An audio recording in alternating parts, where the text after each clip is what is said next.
औज़ुबिल्लाहिमिनश्शैतानिर्रजीम बिस्मिल्लाहिर्रहमानिर्रहीम अस्सलामु अलैकुम वरहमतुल्लाहि वबरकातुहू। सी प्लस प्लस की सीरीज़ में हम आपको दोबारा खुशामदीद कहते हैं। आज की इस इंटरेस्टिंग वीडियो में हम आपको ऑर्डर्स ऑफ मैथमेटिकल ऑपरेटर्स के बारे में बताएंगे। ऑर्डर ऑफ मैथमेटिकल ऑपरेटर्स के बारे में हम आपको आज बताएंगे और उसके बाद हम एक एक्सरसाइज भी करेंगे, ठीक है। लेकिन first of all order of mathematical operators का मतलब क्या है? ऑर्डर का मतलब है तरतीब और मैथमेटिकल ऑपरेटर्स का मतलब है मैथमेटिकल एक्सप्रेशन या मैथमेटिकल और एक्सप्रेशन, ठीक है। तो हम इसको किस तरह, फॉर एग्जांपल मैं यहाँ पर लेता हूँ 1 + 2 और उसके बाद मल्टीप्लिकेशन ब्रैकेट 1 / 3, उसके बाद इसको मैं क्लोज करता हूँ और उसके बाद मैं इसको प्लस माइनस करता हूँ -9। तो हमारे पास ये एक मुकम्मल मैथमेटिकल एक्सप्रेशन हो गया।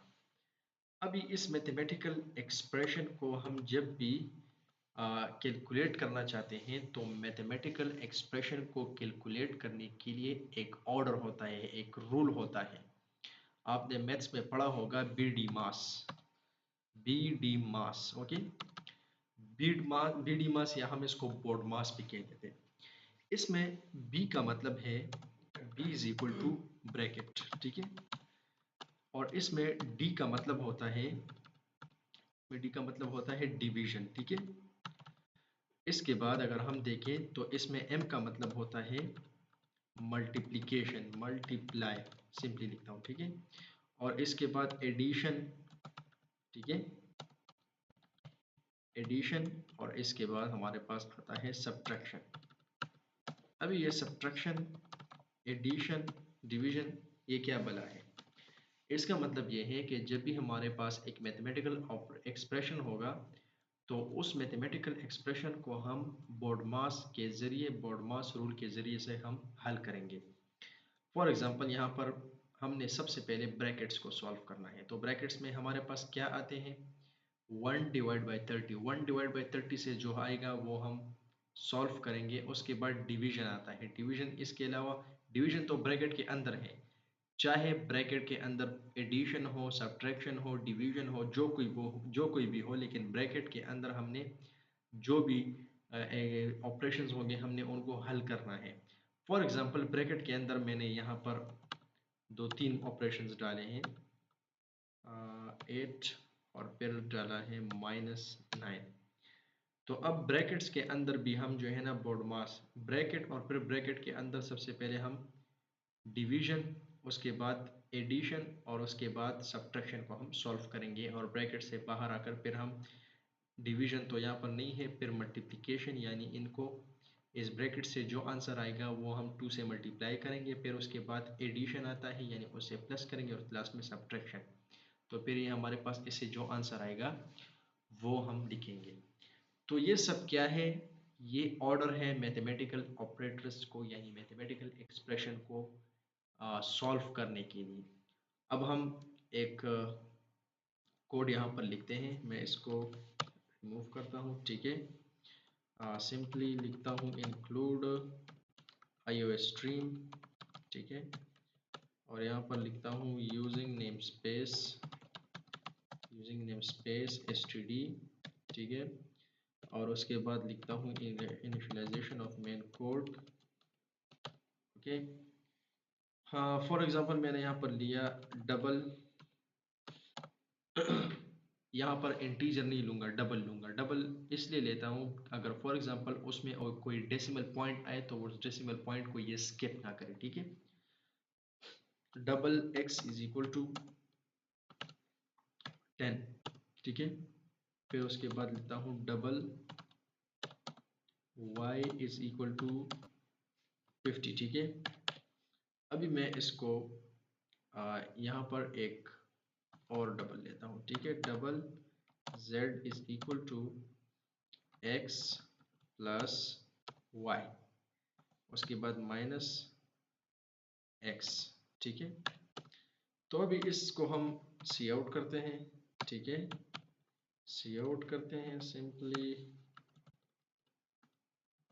सी आउट जेड, और यहाँ पर मैं रिटर्न में लेता हूँ 0। ठीक है, 0 मैंने ले लिया। अब इसी को हम सिंपल रन करते हैं, run C plus plus code, और हम देखते हैं कि इससे हमारे पास क्या आंसर आएगा और किस बेस पे ये आंसर हमें बताता है, वो यहाँ पर आपको क्लियर हो जाएगा विथ प्रूफ।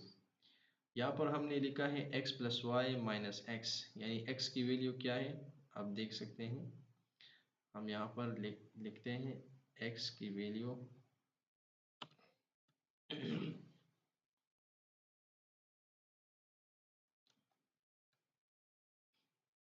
ठीक है,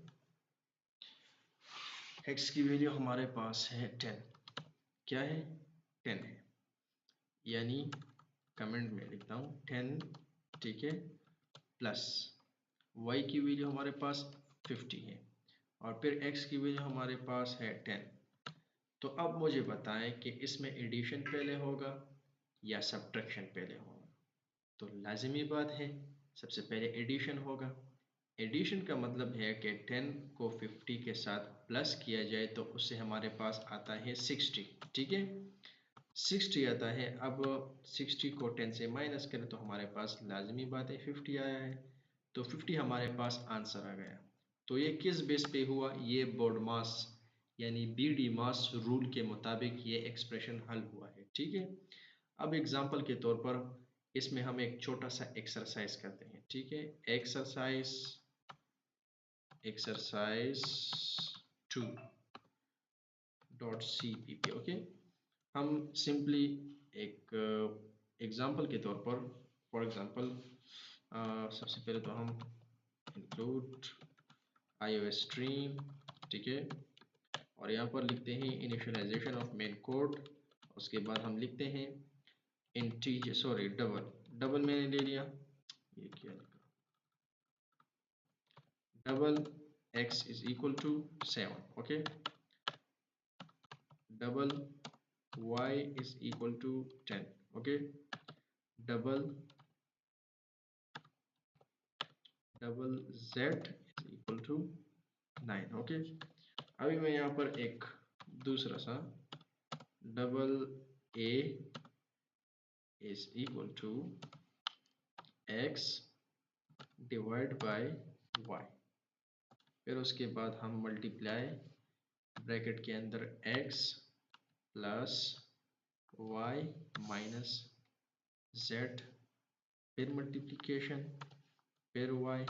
ठीक है, और उसके बाद माइनस, और माइनस के बाद में एक वैल्यू लगाता हूँ 10 एग्जाम्पल के तौर पर। अभी हम इसको सी आउट करते हैं। ठीक है, सी आउट, और सिंपली हम एक को रन करते हैं। एक को रन करने के बाद हम इसमें रिटर्न 0 लगाते हैं, कोई एरर वगैरह आए तो मुझे रिटर्न में कुछ ना कुछ दे। ठीक है, अभी इसको हम सिंपली रन करेंगे, लेकिन सबसे पहले मैंने यहाँ पर यूजिंग नेम स्पेस लगाना है। मैं इसके साथ std बार बार लगाना नहीं चाहता, नेम स्पेस। ठीक है, std स्टैंडर्ड लाइब्रेरी। ओके, और लेट्स रन द कोड। अब इसमें आप देख सकते हैं इसमें सबसे पहले कौन सा हल होगा। इसमें सबसे पहले ब्रैकेट हल होगा, लेकिन ब्रैकेट में भी फिर इंटरनली बोडमास रूल अप्लाई होगा। बोडमास रूल के मुताबिक सबसे पहले मल्टीप्लिकेशन, फिर एडिशन, फिर माइनस। उसके बाद ब्रैकेट के बाद यहाँ पर डिवीजन हल होगा, x डिवाइड बाय y होगा, फिर मल्टीप्लिकेशन ब्रैकेट के से जो आंसर आएगा वो उसके साथ मल्टीप्लाई होगा, और फिर उसके बाद माइनस होगा। तो इससे हमारे पास 61.1 आता है। ये एक सिंपल एक्सरसाइज था, मैंने आपको कंप्लीट किया, और इस वीडियो में मैंने आपको ये बताया कि बोडमास रूल क्या होता है, मैथमेटिकल एक्सप्रेशन किस तरह वर्क करता है, किस तरह सॉल्व होगा एक mathematical problem with the help of BODMAS rule in the C++। ये सिर्फ C++ में नहीं, ये ऑल मैथमेटिकल ऑपरेशंस में होता है बोडमास रूल। ठीक है, यहाँ तक के लिए काफ़ी था। इंशाल्लाह नेक्स्ट वीडियो में मिलते हैं, तब तक के लिए इजाज़त है, अल्लाह हाफ़िज़।